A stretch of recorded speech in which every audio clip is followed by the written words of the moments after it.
गांव में दो भाई रहते थे, श्यामलाल और रामलाल। रामलाल की शादी हो चुकी थी और आज रामलाल अपने भाई श्यामलाल और माँ रोहिणी से मिलने घर आया था। अरे रामलाल बेटा, तू आ गया। कैसी कट रही है तेरी जिंदगी? माँ, सब बढ़िया है, लेकिन एक जरूरी बात करने आया हूँ। अब समय आ गया है कि हम दोनों भाई अपना अपना हक ले लें। मेरा मतलब है माँ, बंटवारा कर लेते हैं। बंटवारा? लेकिन भैया, इका कौन जरूरत बाय? देखो, मैं कोई झगड़ा नहीं चाहता, बस ये चाहता हूं कि खेत और जमीन का एक साफ हिसाब हो जाए। हाँ बेटा, अब तो तुम दोनों बड़े हो गए हो, लेकिन सच कहूं, मैं तुम दोनों को छोड़ना नहीं चाहती, तुम्हारे साथ रहना चाहती हूँ। माँ, तुम बिल्कुल सही कह रही हो। इसके लिए एक सुझाव और है मेरे पास। कैसन सुझाव भाई, बतावा? हम ऐसा कर सकते हैं कि तुम और माँ मुझे सारी जमीन दे दो। उसे बेचकर मैं शहर जाकर एक खाने का व्यापार शुरू करूंगा और गांव में पैसे भेजता रहूंगा। 1 साल बाद तुम दोनों को भी अपने साथ बुला लूंगा। ठीक है बेटा, अगर यही तेरी इच्छा है तो मैं राजी हूँ। अगले दिन सभी प्रधान जी के घर जाते हैं और कागजों पर हस्ताक्षर करके सारा खेत और जमीन रामलाल के नाम कर देते हैं। इसके बाद रामलाल अपनी पत्नी के साथ शहर के लिए रवाना हो जाता है। माई, भैया के तो 2 महीना से कोनो खते नहीं खियाइल, ना ही कोनो खबर आइल बा। पता नहीं बेटा, तू ऐसा कर, प्रधान जी से जाकर एक बार पता कर, वो आज ही शहर से लौटे हैं। श्यामलाल प्रधान जी के घर जाता है। प्रधान जी, हम और माई काफी चिंता में बानी जा। रउआ तो शहर से लौटल बानी ना, हमरा के बताई भैया कैसन बाड़े?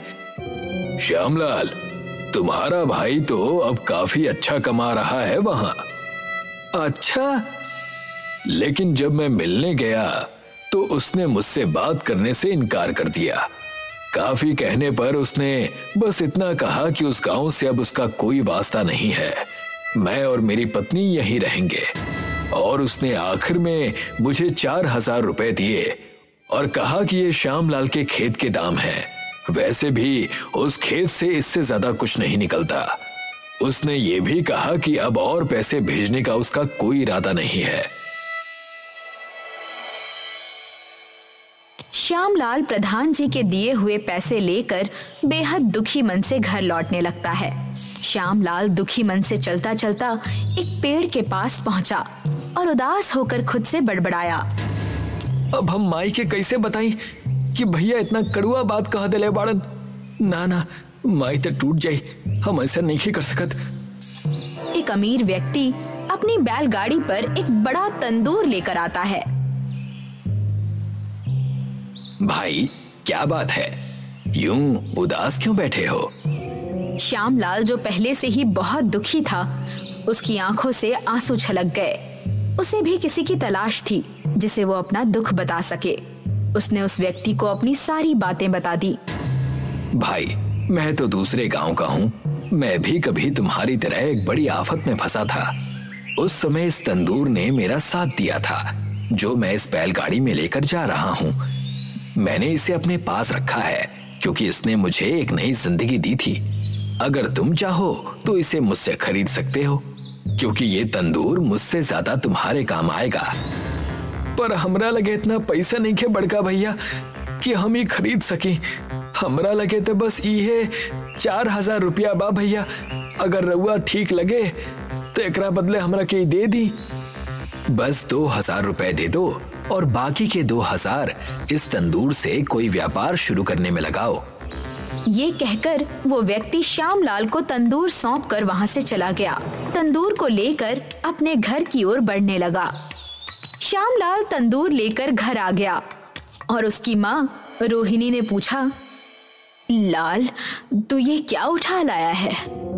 माई, ये बड़का भैया भेजले बाड़न और हमरा के संदेशा भेजले बाड़न कि एकरा से हम एगो नया व्यापार शुरू करी। अच्छा, रामलाल ने भेजा है? कैसा है वो? अरे भैया तो शहर में बहुत पैसा छाप रहल बाड़न। अब कोनो तकलीफ नहीं खे। श्यामलाल ने अपनी माँ को ये नहीं बताया कि रामलाल ने गांव से रिश्ता तोड़ लिया है, बल्कि उसने अपनी माँ का मन रखने के लिए ये सफेद झूठ कहा। अच्छा है बेटा कि तेरा भाई खुश है, लेकिन अब इस तंदूर का क्या करेंगे?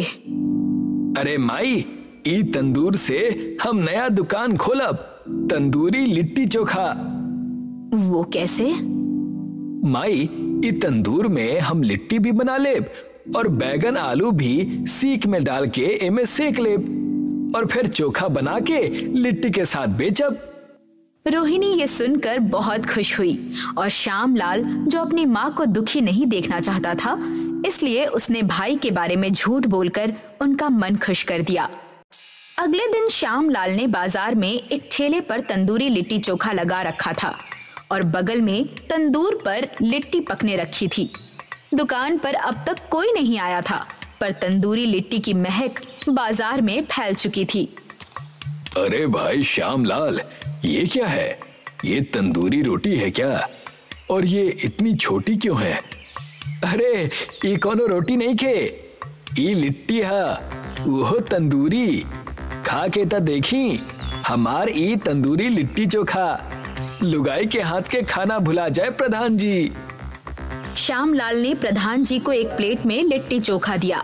प्रधान जी ने जैसे ही एक कौर लिया, उनकी आंखें खुली की खुली रह गई।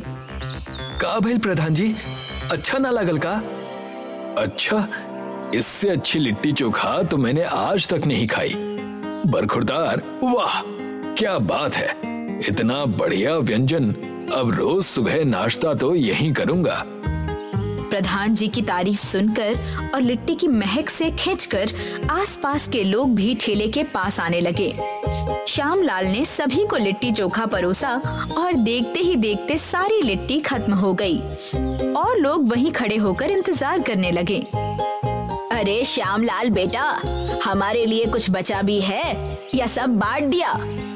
माफ करिए मौसी जी, पर आज तक सारा लिट्टी समाप्त हो गई बा।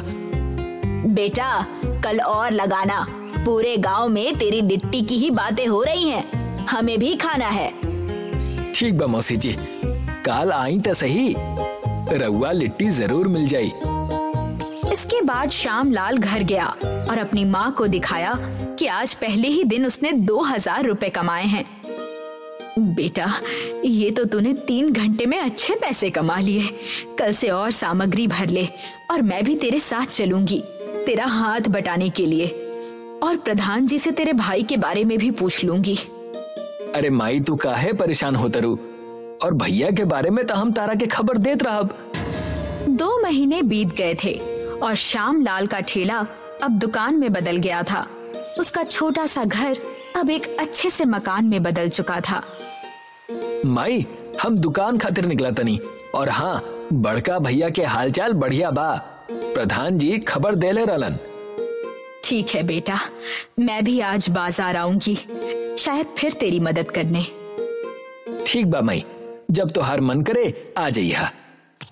श्यामलाल वहां से निकल गया। तभी रामलाल उसके घर आ गया। उसका चेहरा लटका हुआ था और वो शर्म से बोला, माँ। रामलाल बेटा, तू ही है ना? 1 वर्ष से ऊपर हो गया तो घर नहीं आ पाया, और ये मुंह क्यों लटका रखा है तूने? कुछ नहीं माँ, बस हाल चाल पूछने आया हूँ। वैसे माँ, ये अपना घर मकान में कैसे बदल गया? बेटा, ये सब तेरे भेजे हुए तंदूर की ही करामात है। मैंने तो कोई तंदूर नहीं भेजा था।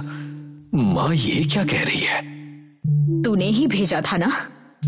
हाँ माँ, मैंने ही कहा था श्यामलाल से। अब तो सच कह दे, तूने तो अपने भाई से पहले ही मुंह मोड़ लिया था, पर वो तेरा सच्चा भाई निकला। उसने तेरी हर कमी को छुपाया और अब तुझमें इतनी भी शर्म नहीं बची कि अपनी माँ के सामने सच बोल सके। माफ करना माँ, मैं वो दिक्कत में फंस गया था माँ। मुझे और कोई सहारा नहीं मिला तो मैं यहाँ आ गया। जा जा अब तू यहाँ से, तेरा तो वैसे भी इस गांव और हमसे कोई वास्ता नहीं रहा। श्यामलाल अपनी दुकान पर था, तभी वहां दामिनी मौसी और प्रधान जी आपस में बात करते हुए आए। का बात बा प्रधान जी और मौसी, रउआ दोनों इतना चिंता में काहे बानी? बेटा, मैं आज सुबह ही शहर से लौटा हूँ। बीच में एक दिन मैं तुम्हारे भाई की दुकान पर भी गया था। का भइल? भैया ठीक था बाड़न ना? बेटा, उसकी पत्नी रंभा और उसके घर वालों ने रामलाल का पूरा व्यापार हड़प लिया है। मैं भी अभी दूसरे गांव से ये खबर सुनकर आ रही हूँ। ई रउआ का कहा तनी मौसी? रामलाल ने सारा व्यापार अपनी बीवी के नाम से खोला था और जैसे ही व्यापार बढ़ा, रंभा ने उसे छोड़ दिया और अपने परिवार के साथ मिलकर सब कुछ हड़प कर रामलाल को भगा दिया। और बड़का भैया वो ठीक था बाड़न ना? तुम्हारे भाई ने जो तुम्हारे साथ किया, उसके बाद भी तुम उसकी चिंता कर रहे हो? जौन बीत गई प्रधान जी, ऐसे बड़ा दंड और का होई हमरा भैया खातिर? मुझे नहीं पता कि अब वो कहाँ है। श्यामलाल दुकान बंद करके घर गया और अपनी माँ को सारी बात बताई। बेटा, पर मैंने तो रामलाल को यहाँ से जाने के लिए कह दिया था। जा बेटा, उसे ले आ। श्यामलाल तुरंत रामलाल को ढूंढने के लिए भागा। गांव के उसी पेड़ के पास पहुंचा जहां पहले उसे वो अमीर व्यक्ति मिला था। रामलाल वहीं सिर पकड़े बैठा था। भैया, रउआ हमरा साथे घर चली। मैं घर कैसे जाऊं पगले? किस मुंह से जाऊं वापस? अब तो माँ भी मुझसे गुस्सा है। मैं खुद को शीशे में भी नहीं देख सकता। भैया, हम तब माई के कबो बतेले ही नहीं की कि तू का कैले बड़ा, पर का है ना कि वो तब माई ही है ना, अपन बच्चा के झूठ जान जाले। हाँ भाई, सही कहा तुमने। भैया, तू वैसे ही बहुत दुख झेल ले बड़ा। अब घरे चला, हमनी के दोनों भाई मिल के दुकान चलावल जाई और माई के ख्याल रखल जाई। रामलाल और श्यामलाल खुश होकर अपने घर की ओर बढ़े। जैसे ही दोनों घर पहुंचे, मेरे राम और श्याम, एक लिट्टी तो एक चोखा, तुम दोनों साथ में ही अच्छे लगते हो। रतनपुर गांव के 3 दोस्त रमेश, सुरेश और मुकेश शहर जाकर पैसे कमाने का निश्चय करते हैं। रमेश, सुरेश और मुकेश बचपन के दोस्त होते हैं और तीनों में बहुत प्यार होता है। रतनपुर गांव में उन्हें नौकरी नहीं मिल रही होती है, इसलिए तीनों शहर की ओर निकल जाते हैं। 4 दिनों तक लगातार बारिश होने से बहुत से लोगों का बहुत नुकसान हो गया है। मेरे पास तो जो बचे खुचे पैसे थे वो भी खत्म हो गए। शहर जाकर कोई नौकरी मिल जाए तो ये गुजारा चले। हाँ भाई, मेरा भी कुछ ऐसा ही हाल है। उस बारिश में तो हमारे घर की फसल भी बर्बाद हो गई। अब घर पर खाने की भी किल्लत होगी। बारिश में तो मेरा आधा घर ही ढह गया। मेरे माता पिता इस इंतजार में हैं कि मैं शहर से कुछ पैसे कमा कर लाऊंगा तो घर को वापस से बनवा लूंगा। वो तीनों चलते चलते एक नदी के सामने पहुंच जाते हैं। उस नदी के ऊपर एक पुल बना था, पर बारिश ज्यादा होने के कारण पुल टूट गया था। अरे भाई, ये पुल तो टूट गया है। शहर तो नदी के उस पार है। अब हम नदी कैसे पार करेंगे? हाँ, यहाँ तो कोई नाव भी नजर नहीं आ रही और हमारा शहर जाना भी जरूरी है। अब हम क्या करें? क्या हमें तैर कर नदी पार करनी होगी? मुझे तो कोई और रास्ता नहीं दिखता।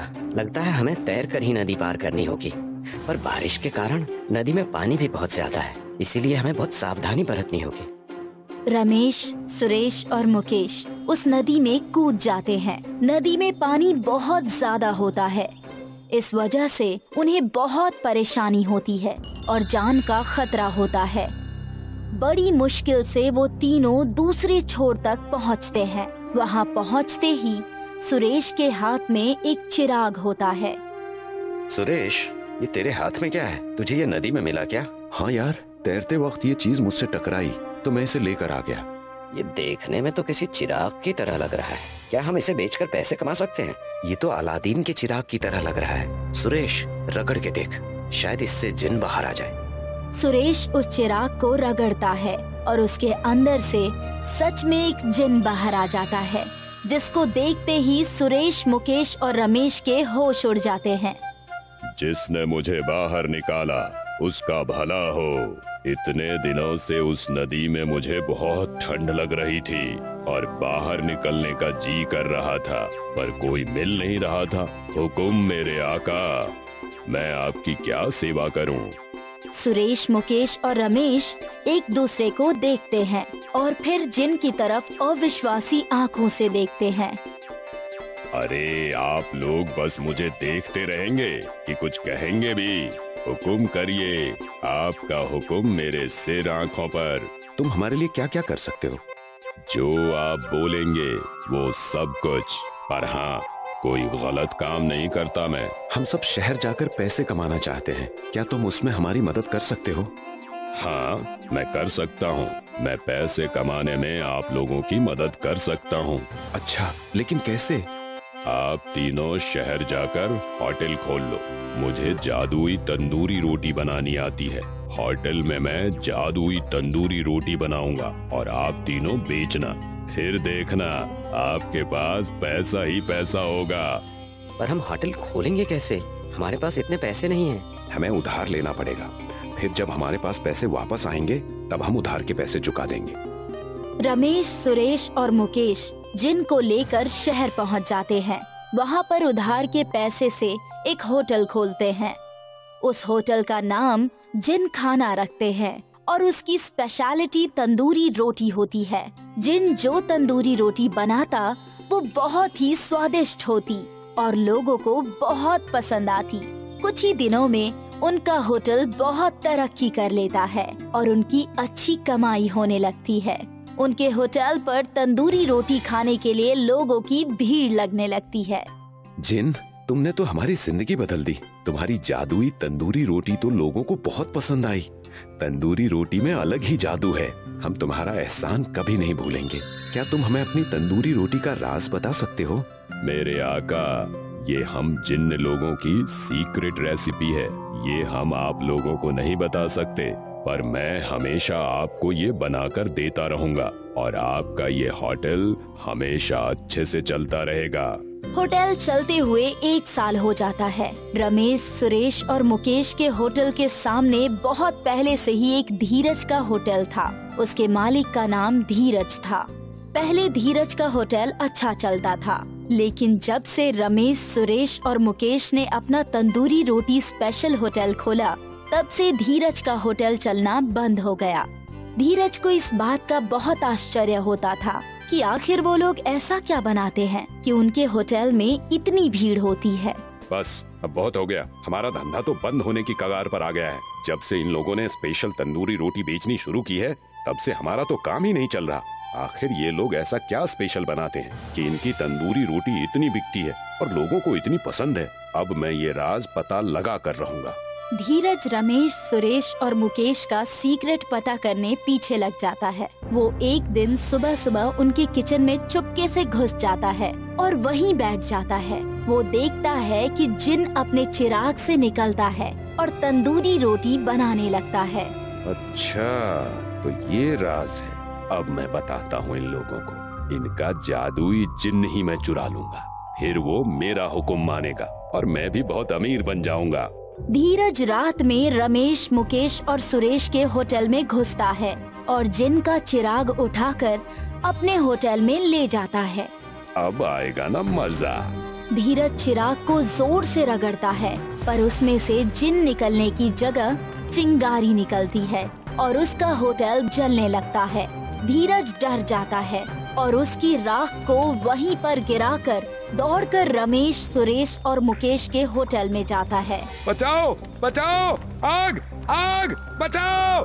रमेश, सुरेश और मुकेश उठकर आते हैं और धीरज के होटल में पानी मारने लगते हैं, पर उस पानी से होटल की आग बुझने का नाम ही नहीं ले रही होती। मुकेश धीरज से कहता है, अरे भाई धीरज, किस चीज से ऐसी आग लग गई है जो बुझने का नाम ही नहीं ले रही? आग तो देखने में बड़ी अजीब लग रही है। धीरज के पास अब सच बोलने के सिवा और कोई रास्ता नहीं बचता। वो तीनों को सारी बातें सच सच बता देता है कि उसने उन लोगों का चिराग चोरी कर लिया था। वो तीनों ये बात समझ जाते हैं कि जिन नाराज हो गया है, इसलिए धीरज के होटल को जला रहा है। धीरज भाई, हमने तुमसे ये उम्मीद नहीं की थी। चोरी करने का यही सबक होता है। रुको, मैं जिन्न को शांत करने की कोशिश करता हूँ। सुरेश दौड़ता हुआ होटल के अंदर जाता है और जिन के चिराग को उठा कर लाता है। उसे अपने हाथों में रखकर वो जिन को मनाने की कोशिश करता है। और उसे शांत होने को कहता है। सुरेश की बात सुनकर जिन शांत हो जाता है और धीरज के होटल की आग बुझ जाती है। जिन वापस अपने चिराग में आ जाता है और उस चिराग को सुरेश ले जाकर अपने होटल में रख देता है। इसके बाद धीरज भी समझ जाता है कि चोरी से कभी भी सफलता हासिल नहीं की जा सकती और वो भी अपने होटल में और मेहनत करने लगता है और रमेश, सुरेश और मुकेश भी खुशी खुशी रहने लगते हैं।